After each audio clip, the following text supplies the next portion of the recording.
இன்றைய தினம் பதற வைக்கின்ற ஒரு செய்தி பத்திரிகைகளை நீங்க பார்த்திருப்பீங்க. ஆந்திர மாநிலத்திலிருந்து ஒரு வாழத்தார் ஏற்றிக்கொண்டு ஒரு லாரி திருவண்ணாமலைக்கு வருகின்றது. அந்த திருவண்ணாமலை நகரத்திலே உள்ளே நுழைகின்ற பொழுது அந்த லாரியிலே 2 பெண்மணி இருக்கின்றார்கள். அந்த டிரைவருடைய அக்கா, ஒரு அக்கா மகள்.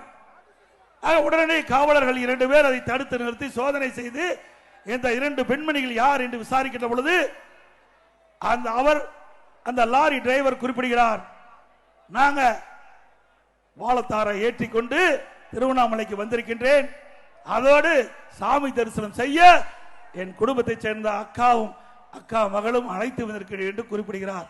நம்ப தயாரா இல்லை என்று அந்த 2 காவலர்களும் விடாப்புடியாக அந்த 2 பெண்மணிகளையும் கீழே இறக்கி அவள் கொண்டு வந்த 2 வாகனத்திலே அழைத்து செல்கிறார்கள்.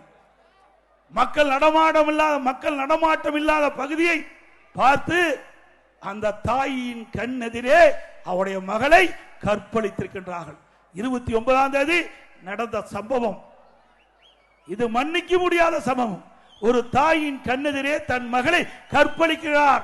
யார்? காவலர்.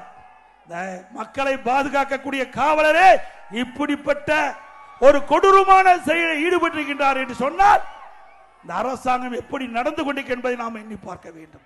ஒரு திறமையற்ற முதலமைச்சர், காவல்துறை அவரிடத்திலே இருக்கின்றது.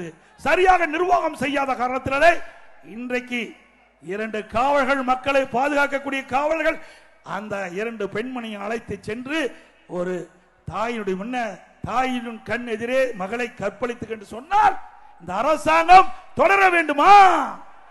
தொடர வேண்டுங்களா?